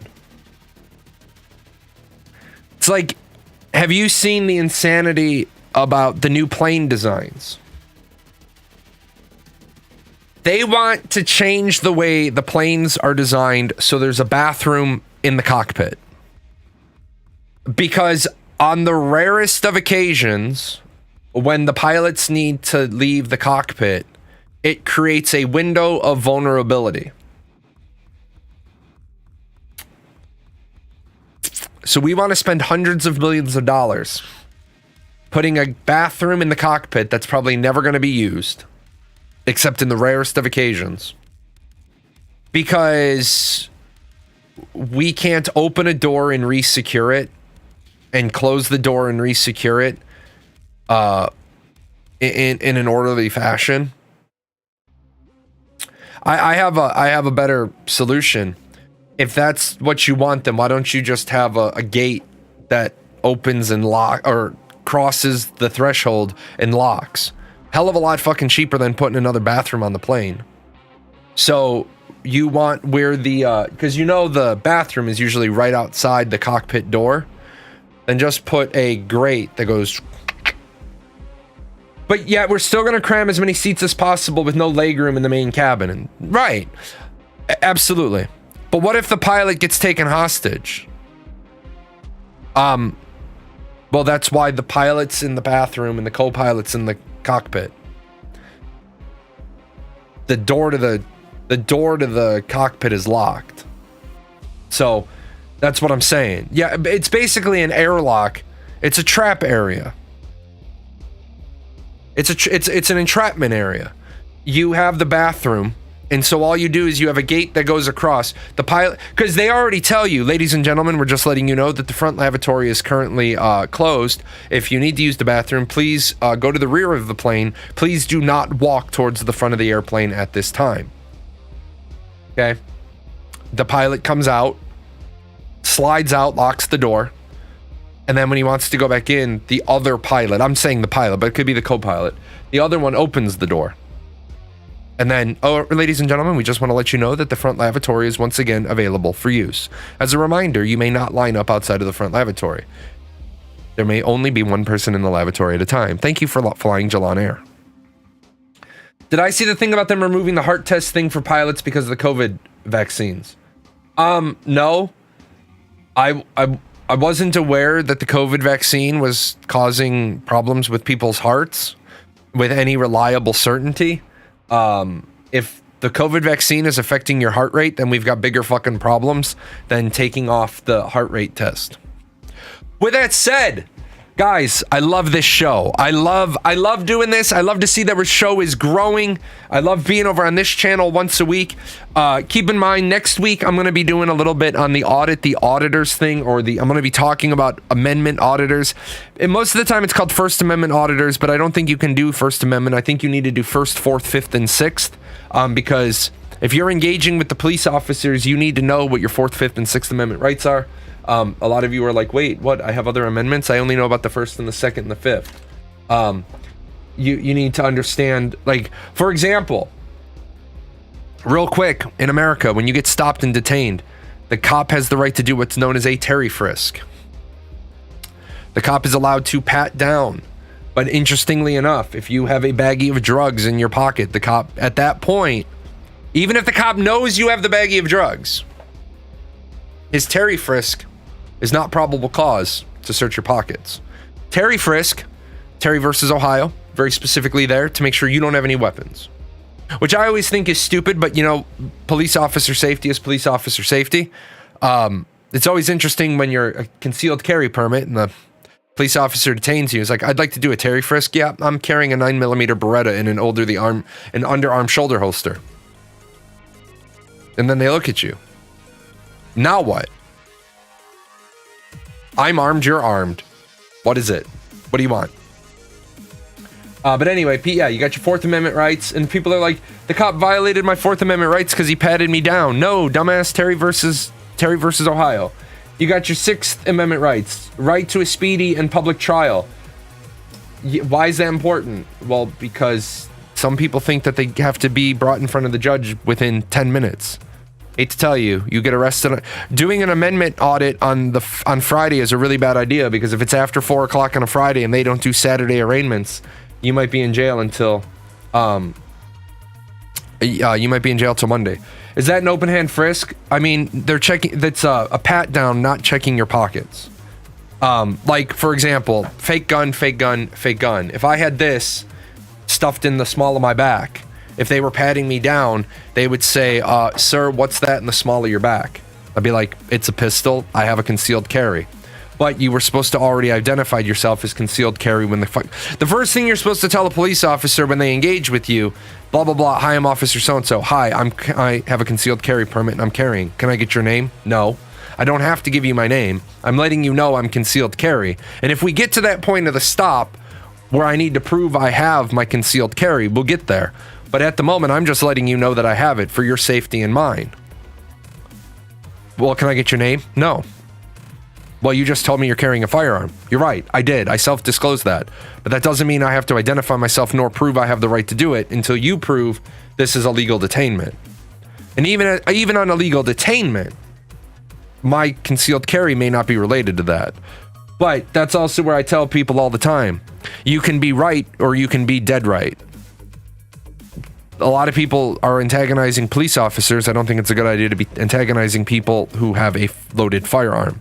With that said, I'm going to go ahead. I'm going to get out of here. I'm going to get this up online. For those of you that follow my gaming stuff, I will be on my gaming channel in probably an hour.